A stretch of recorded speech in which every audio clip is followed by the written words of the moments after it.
pertanyaan kita adalah pertama itu apa tujuan dari sekolah SLB Ulaka Penca dan apa maksudnya atau kepanjangan dari SLB Ulaka Penca visi misi sudah terpampang di depan ya, bahwa kita ingin memandirikan siswa agar dia bisa mandiri di masyarakat. Itu tujuan utama.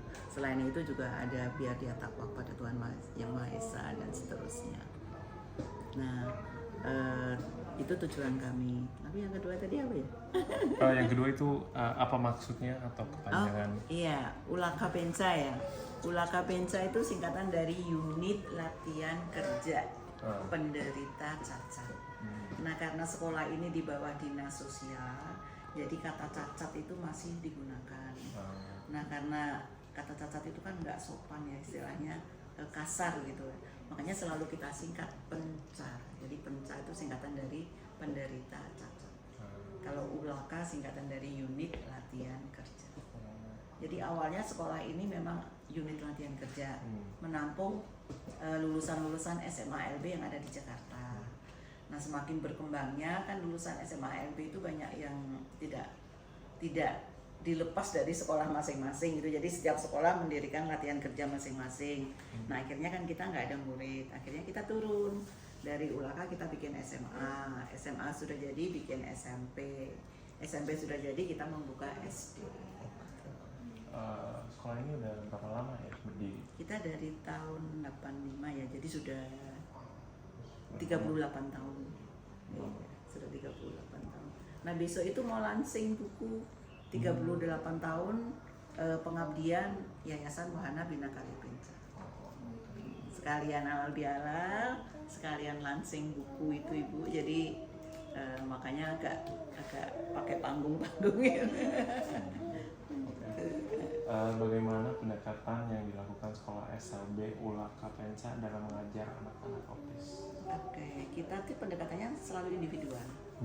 Jadi setiap anak itu berbeda-beda karakternya, berbeda-beda kemampuannya gitu ya.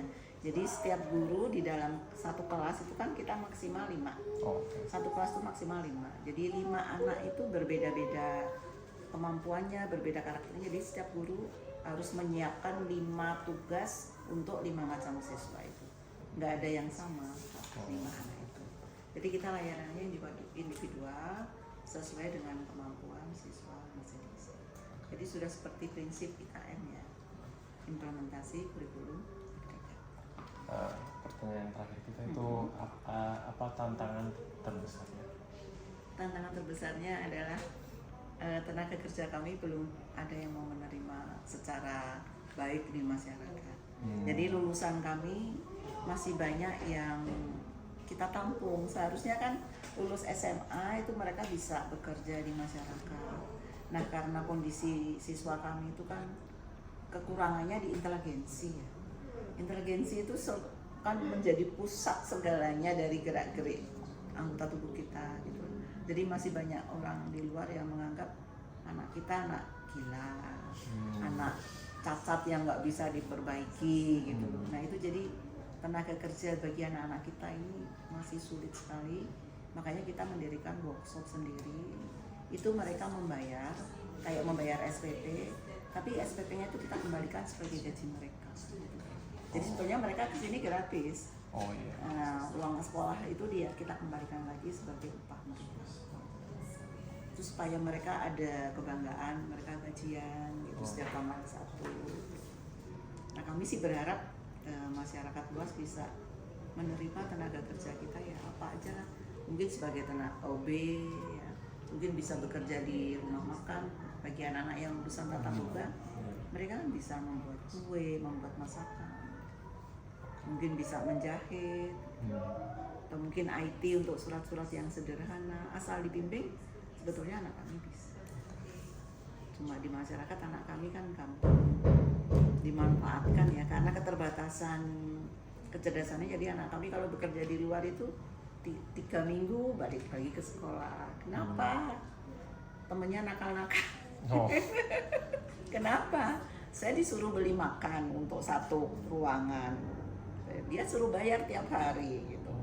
Jadi banyak yang dikerjain seperti itu. Jadi dia disuruh beli makan, teman-temannya tapi uangnya nggak dikasih gitu, mungkin sehari 2 hari mungkin dia oke ya, tapi lama-lama kan dia tahu akhirnya dia bilang temannya nakal, terus semua pekerjaan dilimpahkan ke dia, terus kalau ada kehilangan dia yang dituduh, ada kesalahan kerja dia yang dituduh.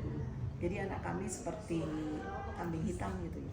Nanti kalau ditanya kamu ini ya, iya kan mereka nggak bisa mencari apa ya, pembelaan diri gitu ya. Kadang-kadang kamu nyuri ya, enggak, iya itu barangnya ada di situ, bukan gitu. Dia nggak bisa nyari apa alasan gitu. Jadi itulah masalah kami, kadang-kadang dia sudah bisa bekerja di luar tapi nggak ada bimbingan dari teman, nggak ada bimbingan dari keluarga, akhirnya balik lagi ke sini. Terima kasih ya. Ya, sama-sama.